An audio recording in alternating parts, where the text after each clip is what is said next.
Dixon, the name of the character on Alias? Yes, it is actually. And that was I was such a big fan of that show. Me too. And One it of was my a favorite great show. shows ever. Yeah, so I go by James in my middle name just to differentiate myself, I guess. That must have been so cool being a fan of the show and him having your name. Yeah, it was pretty cool. Dixon's like the coolest character. That's awesome. He was. So Theo Rossi, after 7 seasons of playing Juice on Sons of Anarchy, the show recently came to an end. Has it all completely sunk in yet that there's no more show, no more Juice? No more Juice. Yeah. This is about the time usually every year where we go back. I would usually leave New York about 2 weeks ago. Kind of get settled in LA. I happen to be leaving Sunday to go to LA for a little while to do a film, so it kind of feels similar. I guess it has and it hasn't. I'm in my office right now. I have like my cut is hung there. My frame nice. I have the Redwood original sign from the clubhouse. All the things I could like match up when the show was over. Yeah, Sons was one of those things that it's going to be hard to duplicate in television ever again because it's like appointment television. There's not a lot of that anymore. And I think that for me, there's a lot of parts that I missed, but for me, yeah, I don't know. I had a since season 4. You're a fan of shows. Since season 4, Juice has kind of been on the outside. So I had a little time to digest it, where the other guys, it just kind of ended. Gotcha. And your character really struck a chord with audiences because he felt like the one character who didn't quite fit in with the club 100%. Like, he could have had a successful life and successful career if he didn't grow up in Charming. Do you kind of feel the same way about Juice? Well, the thing with Juice is he actually, they revealed like a bit of backstory about him. And, he came from Queens and he, was kind of part of that new breed of the young guys with like Opie and Jax and, we had the hacking ability in the beginning and the new computers, that kind of storyline in the beginning. And for him, I always said that Juice should have never been a biker at all, and forget even being a biker. He should have never been in a club or an organization like the Sons of Anarchy. He just wasn't built for it. And I believe that that's what made the character so compelling to people was because he seemed very relatable to people. As in, I think I would freak out too if I was in those situations, and I think that's what people felt. Mm-hmm. Over the years, Juice got beaten up. He got sexually assaulted in prison. He tried to hang himself from a tree. He ended up being. Well, spoiler alert. I'm assuming people have watched the show, but if they haven't, don't assume I get in trouble for it all the time. What kinds of nightmares do you have, or did you have when you were playing Juice? Because the show was kind of violent, a little bit. Yeah. It's so funny. I was just actually talking about this morning because when things like this come up, Sons kind of comes back to you. And I said to my wife today, I said, I would never, ever play a character like Juice again. Because he felt every single emotion in a very short amount of time, 7 years. Like, literally played every emotion.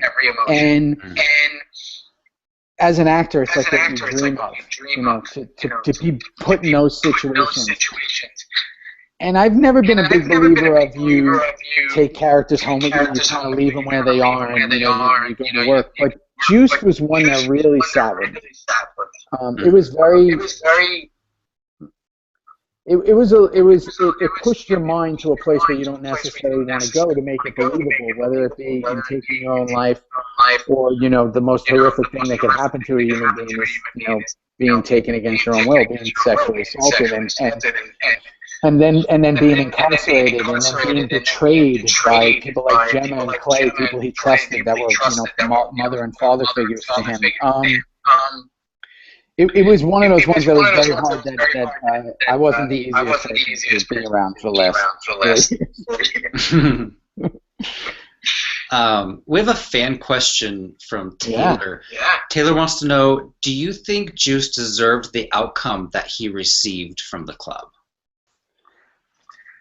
I think there was no other way. I think he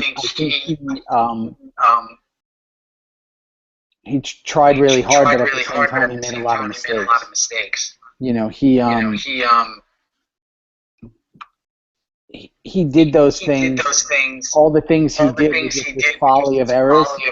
Like everybody, when you look back, like I still have people come up to me in the street and they go, "Why did you steal the coke? Why didn't you just tell them? Why did you just take Gemma out in episode 5 of the last season?" I'm like, because there wouldn't have been a television show. This is like kind of part of the deal. I think that it was I was really happy with the way Juice went out. I thought it was super admirable. I thought that it showed his true colors in one single moment of who he was, and that he just wanted the best for the club. It was never about him. He was never trying to save his own neck. He was always trying to save other people and always trying to help other people. And I can't ask for more in a character that he played. Right. And the great thing about that final scene is he got to eat his pie. So there was a small sense of happiness before the bloodbath ensued. I mean, cherry pie, it was always, nobody will ever look at it the same again. What a classic line that was. I mean, after, when you get something like open and it's like, I got this, you sit there in your head and go, man, I wonder if I'm going to have something like that. And it worked. I remember when I first read it, I was like, wow, that might be the saddest line I've ever read in my life. I still think it is. Yeah. Well, tell us about your final day, your final scene, and saying goodbye to the crew and the cast. Yeah, well, I mean, again, since season 4, Juice has kind of been on the outside, right? So there were days where, if you're doing 7 or 8 day episodes, I'm coming in to film like 3 or 4, 2 or 3, and then everybody else is coming in on the other days. And I'd be working with people like, Eli Roosevelt, the sheriff, Rockman, days where I was working with Clay, just Clay and I alone, and then there was a lot of time where it was just Katie and I alone, and then it was just Unser and I. And really I was separated from the club more and more. And then, and then it would be me and Nancy, which is always a really interesting day on set. When you're sitting there playing on Marilyn Manson all day. Who's like the biggest fan of the show in the world. Like he knows everything about the show. I find myself to be, I claim to be a bit of a son's, I kind of know everything about the show, and he almost outdid me a few times. So the last year mainly, it was different because I wasn't with the guys. I wasn't really with anybody except for that episode in the middle of the season, which was so absolutely tense when, with the Mayans and all that stuff. Jackson and I out on the highway. But it was like, it's like almost every season, but the difference with this is you feel this finality, you feel that it's over. But we're still all friends. We still all talk. And we still all, text and see each other when we're in town. That wasn't that hard to walk away. It was just the fact that I was never going to be like weird things for me. Like I was never going to have a mohawk again. Like I can never have a mohawk again. I don't care if I play Mr. T in the biography. I can't have a mohawk. They have to figure out a way to like not dip it. because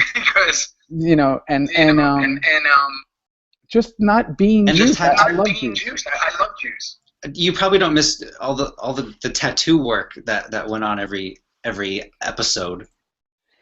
I liked it because I like playing things that are completely different than who I am. Like right now, I'm getting ready for this next film. I mean, I'm covered in tattoos. Now I haven't had long hair in years, and I don't even know what this is.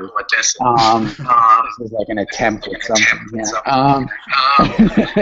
Yeah. So I like playing things that are polar opposite of what I really look like. At this point, I'm not even sure what I really look like anymore. So Juice was fun because it was the second all that stuff went down, all those tattoos, and then you added ones in the chest and all that. It was a different person. It helps. And let's talk about that scene where Juice finally tells Jax the truth that Gemma killed Tara.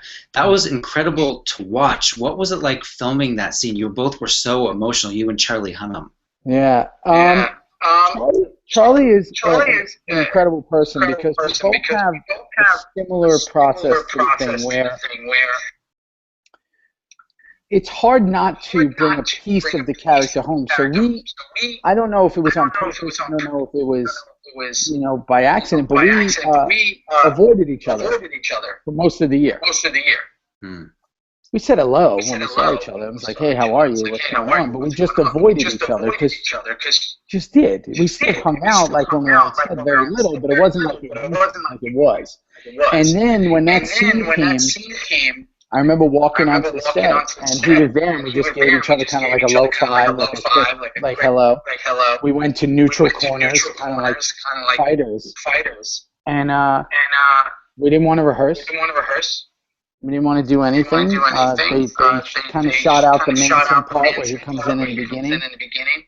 And then it was two takes. And it was done. And it was just, we knew something special had happened. We knew, because it was years that we were holding this. We were waiting to say this. I was really waiting to say this. And I think he had had that I can't tell what he was feeling, but I know that he had been wanting to know for so long about the truth about this. But to me, right now, I've been doing this 15 years, and I've done, everything from Olsen twin movies to episodes of Lost, and that was one of those things where I felt like, wow, this is kind of what I'm in this for. This is what it's all about. This is why I do what I do, and this is why I'm the luckiest person. Hey, is there one line or one scene that fans just love to bring up to you when they see you on the street? I love the scene in season, I think it was season 4, where you try to kill yourself because you just at such a low point. What do fans like to talk to you about? That actually probably is the number one thing people bring up. They go, because they were so affected and so devastated by it that they're like, that made them literally like feel something. That they always say they jumped or they threw something or they couldn't believe it. That seems to come up a lot. The scene you just said with Jax comes up a lot. A lot of people bring that up a lot. That seems to be one that sticks out to people.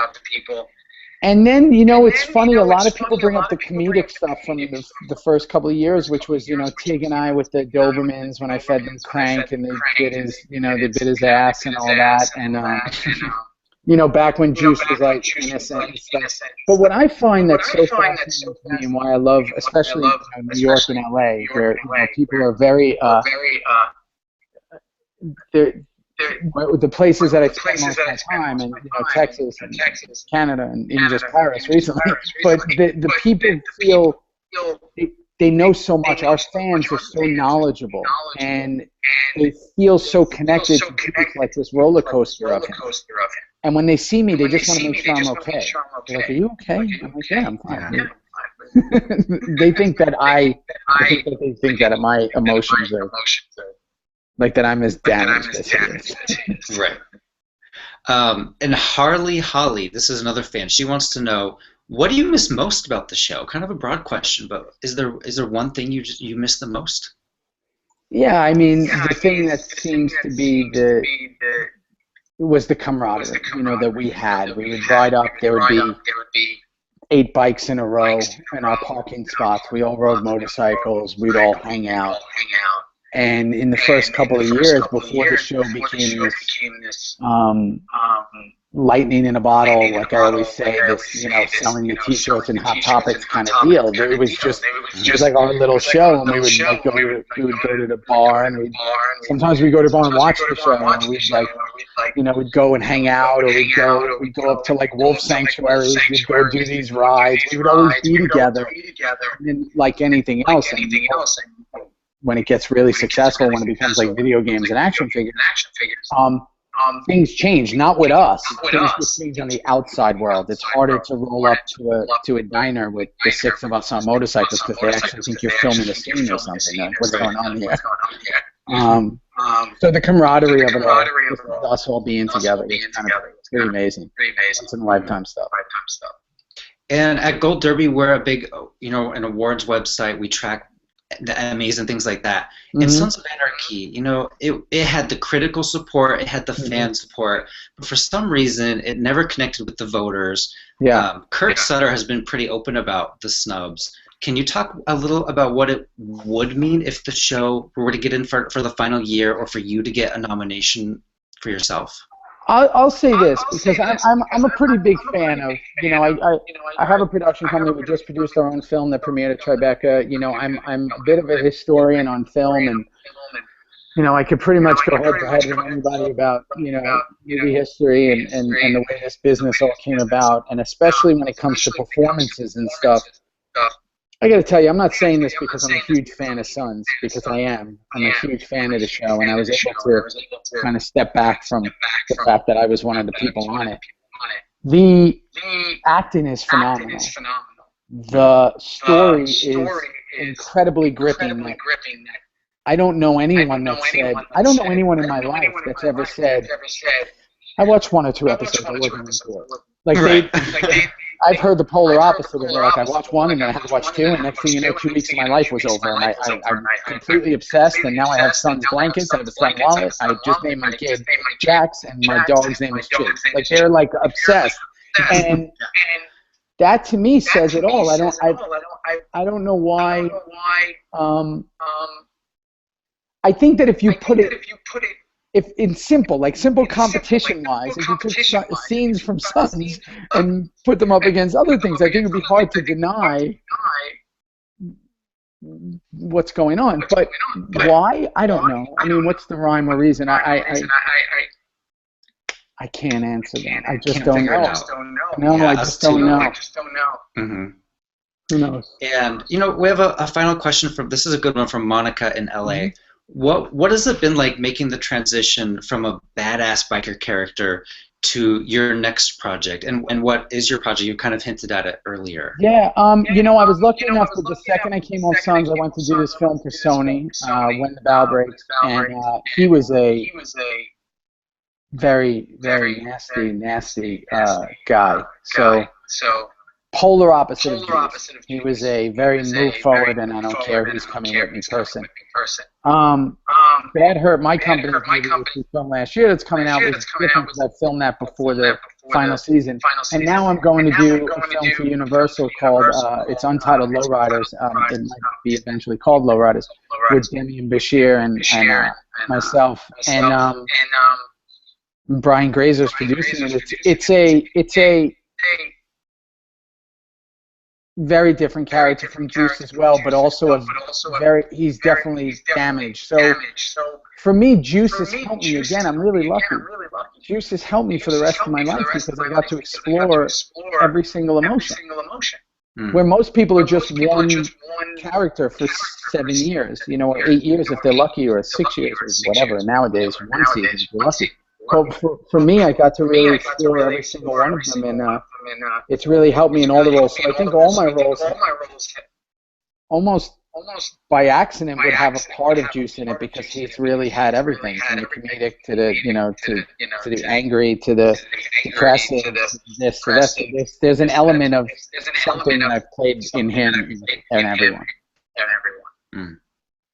Well, it was great talking to you, Theo, and I hope all of the Sons of Anarchy fans continue to watch the show on Netflix. It's such a binge-worthy show, and it's going to live on forever in reruns. So, great talking to you so much. Yeah, definitely. And I just want to say Marcus Dixon again, because if you guys don't know, Alias was one of my favorite shows, and that's his name, and it's one of the characters on the show. Just fun fact on Gold Derby.